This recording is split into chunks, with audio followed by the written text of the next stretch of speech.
it's about to get interactive up here on LiveLeanTV. I'm answering 5 of your questions in 5 minutes after the break.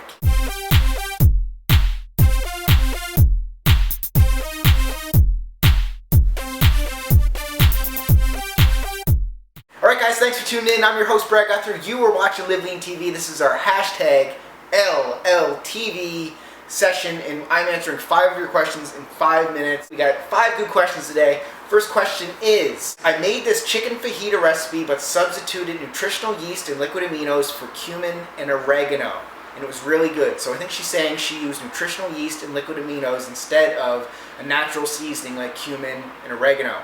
Any thoughts on nutritional yeast or liquid aminos, or is it just a glorified soy sauce? The macro breakdown of it is about 70% protein, and then the rest is made up of carbohydrates and fats. People use it as a substitute for cheese because it actually gives off a cheesy flavor. So if you're intolerant to dairy or you don't eat dairy, it's a good added in mixture. So I don't have an issue. It looks like it's pretty natural, so go ahead with that one. And liquid aminos, I have a little bit of an issue with liquid aminos because they're made from soybeans. So even if they are non-GMO, non-genetically modified soybeans, they're still the unfermented type. And like I've always said, soybeans, we don't really want to consume soy products, but if you are going to consume soy products, make sure they are the fermented type, so the misos, the tempehs, those sort of things. And tofu is not a fermented type. So liquid aminos are probably coming from that source. So I would say probably stay away from liquid aminos, but nutritional yeast. Next question. Brad, can you tell us about the Master Cleanse Detox Diet? Yes, the Master Cleanse Detox Diet. What do you want me to say about this? A 10-day diet where you don't eat any food, you just drink liquids. And it's supposed to detox your body. And it may well detox your body. But my thing with it is, it's not a lifestyle. And you know this channel is all about living the lean lifestyle. You cannot maintain this diet for past 10 days. It's just not healthy. And I was reading some case studies from people that did it. Some of them have lost weight. Beyonce Knowles, the celebrity, did the 10-day detox diet and lost a bunch of weight for her role in Dreamgirls, I think is what it was. But these people put the weight back on right afterwards, because you can't maintain this, obviously. And they also mentioned they lost muscle mass, they didn't have any energy. So I would say don't do this. Stick with real whole foods and move your bodies. That's the simple message. There's no quick fix. Move your bodies, eat real food. Next question. Green coffee bean theory from Dr. Oz. Is this something that can help you lose weight? I have respect for Dr. Oz. You know, he's a good guy. I like his Eastern methods of preventing things, but at the end of the day, yes, it's a TV show. They have to have these big headlines saying lose 10 pounds in one day with the coffee bean theory.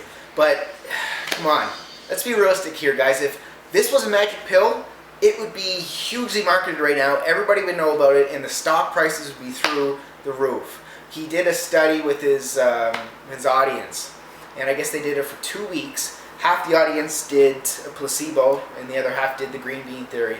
So the people who did the green bean supplement had to track the foods that they're eating. So they're doing a food diary. What do you think happens when somebody does a food diary? They track their food so they won't binge on bad foods. And these people actually, I think, lost on average 1 or 2 pounds a week. So if you know anything about personal training or fitness or anything, an average weight loss of a good diet and exercising is about 1 to 2 pounds a week. So these guys didn't have extraordinary results by any stretch. So you know what, to cut it off short, it may have some antioxidant benefits to it, it may help boost your metabolism, but as I mentioned before, spend your money on real foods and move your bodies, work out. Follow my workout plans, follow my cooking shows on Brad's Cookbook. Next question, and I actually wrote down who this question was from. Hannah93 on YouTube.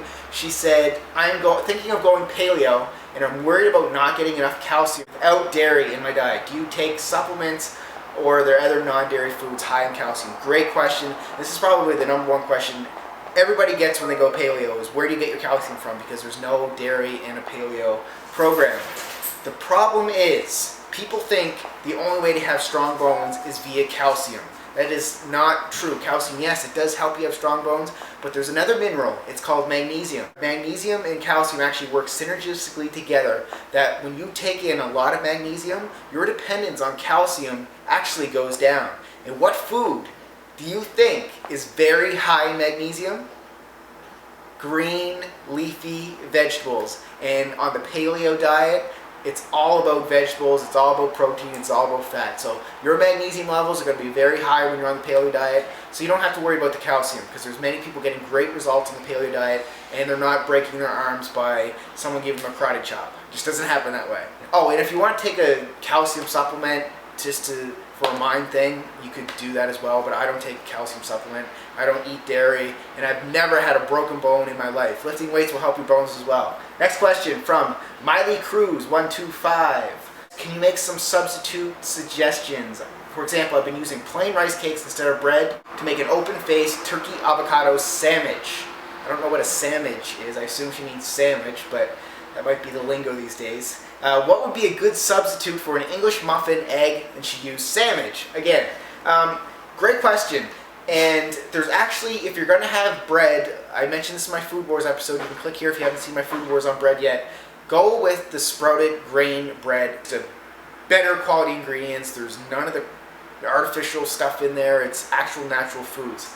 Another thing is, you can actually make your own bread, and I made my own biscuits. I think it was last week's Brad's Cookbook show. Click right here if you haven't seen that. It had like 5 ingredients. It was so easy to make, and it was really good. It was coconut based, so you can make your own. So there you have it, guys. 5 questions. I think that was about 5 minutes. We're moving on tomorrow with another Freestyle Friday video. I can't believe it's like Friday already, and you know what? You're going to see me with this same shirt on again tomorrow, because I actually shot the video earlier today because I'm a busy guy.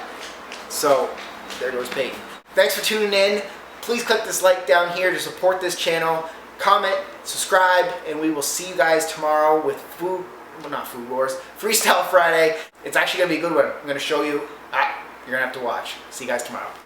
Thanks for watching, guys. Be sure to click that subscribe button that you see on the screen. And if you want more workouts, more recipes to live lean, be sure to visit me at home, bradguthrowfitness.com, or keep watching the videos that I have posted below.